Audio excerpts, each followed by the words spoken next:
Welcome back. In this video, I'm going to be focusing on the move constructor. The new standard supports the move constructor and a move assignment operator. So why do we need these? In many cases, we don't really need to copy objects because they're destroyed almost immediately. And in such cases, if you use a move constructor where you just move objects from one location in memory to another location, that could be a significant performance boost. All right. So with that little introduction, let me quickly jump into the code I've got here. So I've set up a class employee, and as you can see, it's got a very simple structure. You have a name, a title, and a salary for an employee. And this is, of course, the default constructor for the employee. Now we come to the important part. What you see here is the move constructor, and what's very important here is that the move constructor takes an R value reference. So how is that denoted? It's denoted by two ampersands. So do you see this here? So it takes an R value reference of the employee class. Now what's an R value? R value. An R value is nothing but a value which appears on the right side of an expression. So for example, let's say I have an expression x equal to 5. So 5 is an R value, all right. Or maybe I have something like this. So the function get value returns an R value. So this is what an R value is all about. So think temporary objects, objects which are like ephemeral. They could be destroyed at any instant. They're used only for a short period of time and then they get destroyed. Those are R values. So R value references are what is denoted by these two ampersands. So this move constructor, this is the signature of a move constructor. So what we are trying to do is we're trying to define a constructor which actually we know that we're going to move an object, and that object is going to be moved into a different location. So in other words, that object has a temporary lifetime and it's going to be moved elsewhere, and that's where we are trying to use an R value reference. So with that said about R values, so if I want to contrast L values and R values, an L value is more like an identity. It's like, the identity for a variable, or you have a very specific way of identifying a variable. So that's an L value. Whereas an R value is more like just a value which doesn't really have an identity. It's a value which could be the result of an expression, or it could be maybe a literal value, right? So those are our values. So like I said, anything that appears on the right side of an expression. So it could be, a string. Let me put down my name. So now this is an R value, all right. And how do we bind an R value to a reference? This is how we bind an R value to a reference. So this is nothing but an R value reference. So all that needs to be done is what was actually happening here is we pass an object by we pass an object by R value reference here, and we are actually stealing the state of that object. So we copy the state as can be seen here.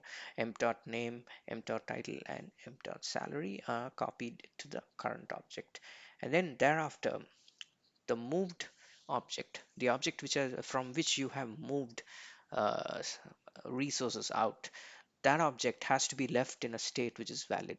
And by that, what I mean is that object should be in a state where it can be destroyed, or you should be able to reinitialize it with some new values. But under no conditions should that object be used again. So we cannot really say what the state of that object would be, so we shouldn't be using that object again. So how do we actually say that it's in a valid state and it should be left alone? So I'm setting the name and the title to an empty string, and I also set the salary to 0. So that's all that's there in the move constructor. Now, if you look at the move assignment operator, it's pretty similar. It takes an R value reference and it also returns a reference to the employee uh, object. So once again, I check for self assignment here and I carry out the same stuff that's been done in the move constructor. I actually acquire the resources. So no longer does this object, so whether it's the move constructor or the assignment operator, the source object no longer controls the resources. It doesn't own the resources any longer. So ownership is transferred to the current object. So once that's done, the old object has to be, as I said, placed in a valid state, and we do that by by probably setting it to some default values. That way we know that it's in a state which can be destroyed or can be reinitialized with new values. So the assignment operator obviously has to return a reference to an employee object, and that's what is done here by this is just the standard syntax that we use for any assignment operator. So the only thing that you have to bear in mind is the move constructor and the move assignment operator, they take R value references. And you already know what R value references are. So there is one little thing that I have to cover, which I will cover as I come down to the main function. And I also have like a display function here, which actually displays the internals of the object. So that's it for this class. Now let's put that class into action. So what do I do here? So I'm creating an employee object. As you can see here, Alice is the name. This is the title and the salary. And then I call display on that object. So nothing exceptional here. It's pretty standard. Now, how do I create an R value reference? Because E1 is nothing but an L value.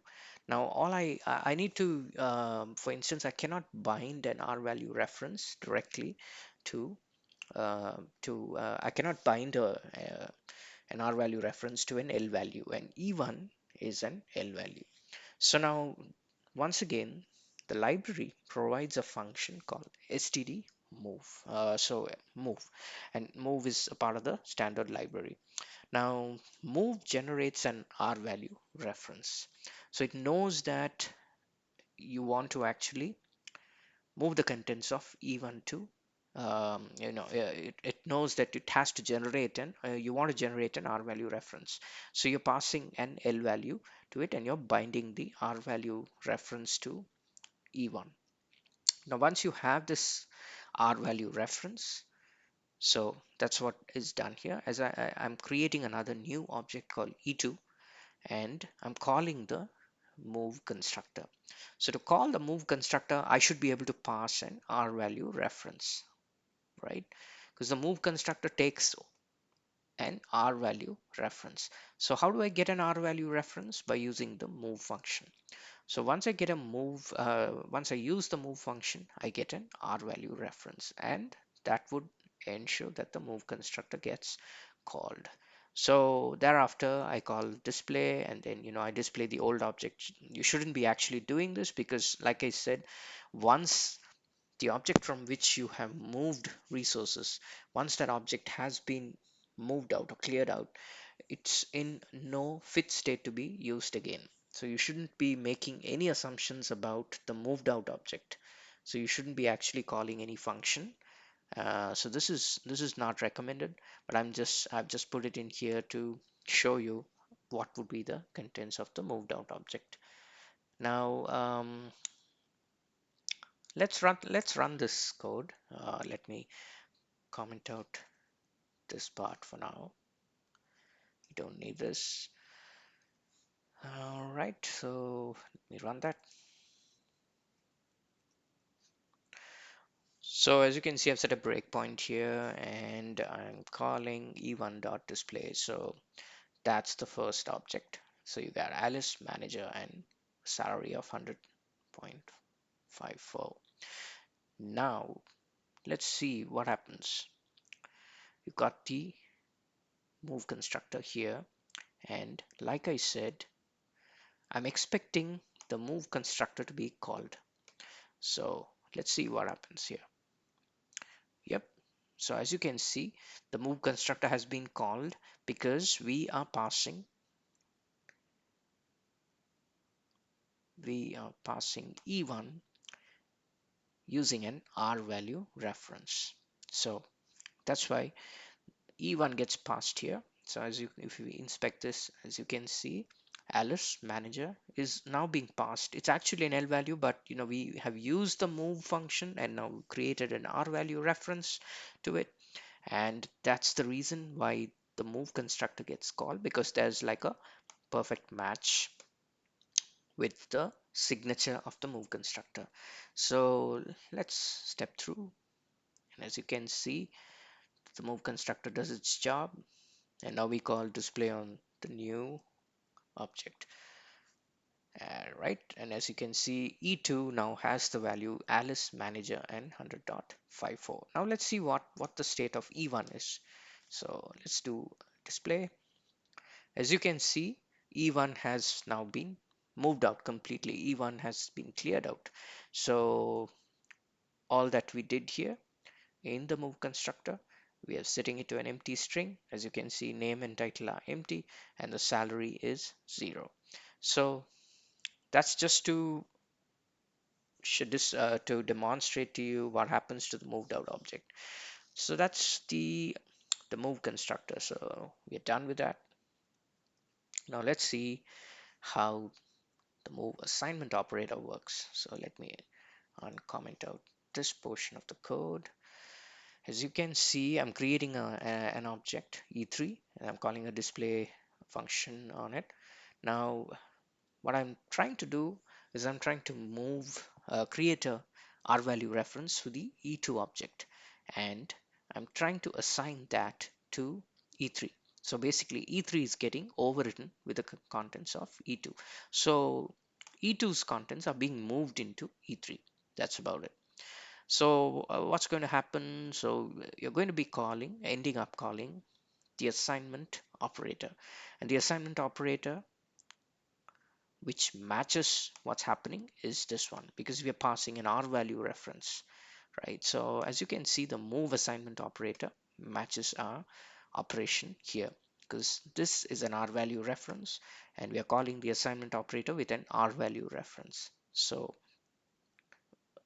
we have that perfect match here.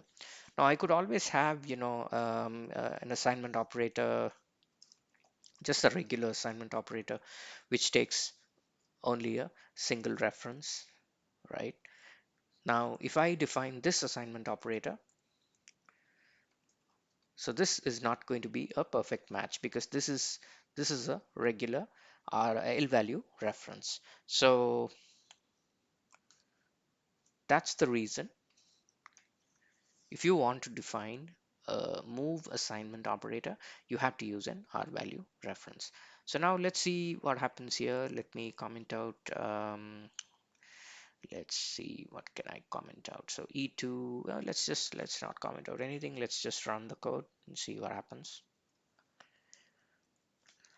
All right, so E1 dot display. So we got E1 displaying, and now we construct E2 using the move constructor. So that goes through. That's done, and we get E2. E1 of course has been cleared out. Now we next create E3. So that's shown up. That's showing up here. So E3 has these values: Bob, Foreman, and 50.54. And now E3 is being overwritten by E2. So remember that E2 is now Alice manager. All right, so let me, okay, yeah. So as you can see, it's calling the move assignment operator, and the same stuff happens. It overwrites everything. And as you can see, this was E3, right? Bob Foreman 50.54. Now E3 has been overwritten with the contents of E2, and then when we display E3, we display Alice manager and 100.54. So if you look at E2, it means vector contents. As you can see, E2 has been cleared out. So E2 is nothing but now an empty string for name and title, and the salary has been reset to 0. So all the contents of E2 have now been moved to E3. Now this is a very simple example. I'm actually not using any pointers here. I'm not trying to uh, move resources from one object to another, but then you could be having file handles, you could be having database uh, handles, and locks and keys, and these resources could be moved from one object to another. And once the object transfers ownership, the new object, you have the source and the target. So once the source transfers ownership to the target object takes all control of these resources. So it's nothing but transferring or stealing state from one object, and then taking state from one object and then using that state in a different object. So that's all about move and the move constructor and the move assignment operator. This is quite an advanced topic, and you should be using the move constructor or the move assignment operator only if you're really familiar with how you're designing your program, because you don't want to be moving objects around because you don't know whether an object is still being used somewhere else in the program. So let's assume you have an object. Let me go to my example here. So let's say you have object E1, which is being used somewhere else in the program, and you have ended up now moving all the contents of E1 to E2. Now, some other part of the program is still using E1, and they're going to be getting unexpected results, or the program might crash. So the move um, operator or the move constructor should be used with extreme care, and it's not for it's usually not recommended to allow a client of your class to be using move operations. um, Move operations are usually uh, carried out within the implementation of your class, and even then they should be used only if you have a really good handle of how move operations work. All right, so with that being said, we come to the end of this video. If you have any questions, as usual, feel free to ask me a question and I'll be happy to answer it. Thank you, and see you in the next video.